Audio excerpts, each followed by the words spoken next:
What does the business of wine importing look like in the US? Let me tell you, because it's been in the news. For those of you who are paying attention to all that's happening with the tariffs, obviously a lot of EU's exports are wine. Wine Importer actually made the headlines recently because they were the leading plaintiff against the Trump administration, against the tariffs and the trade war. And this is not a video about politics or Trump or anything that's happening. It's just strictly to help you understand the nature of the importing business and teach you about how the business of wine occurs in the US. And it's quite complicated.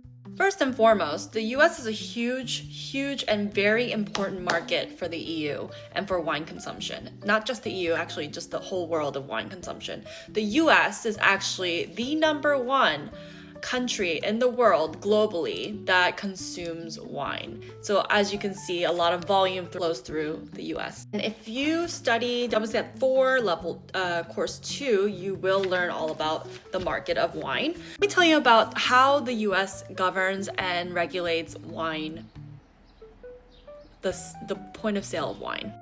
There are 3 different types of ways in which different states within regulate the sale of alcohol, and let's talk specifically the sale of wine in the US.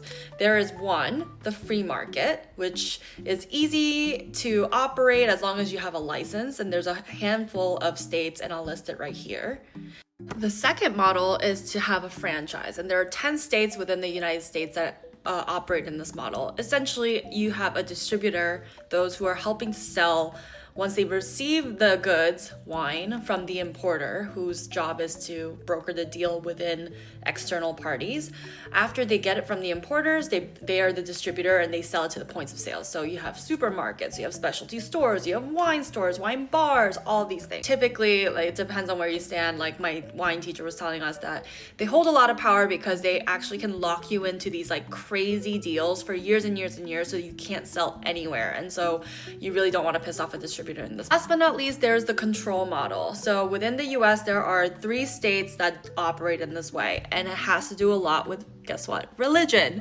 So Pennsylvania, New Hampshire, and Utah operate under the control model. Control model is basically the state holds a monopoly.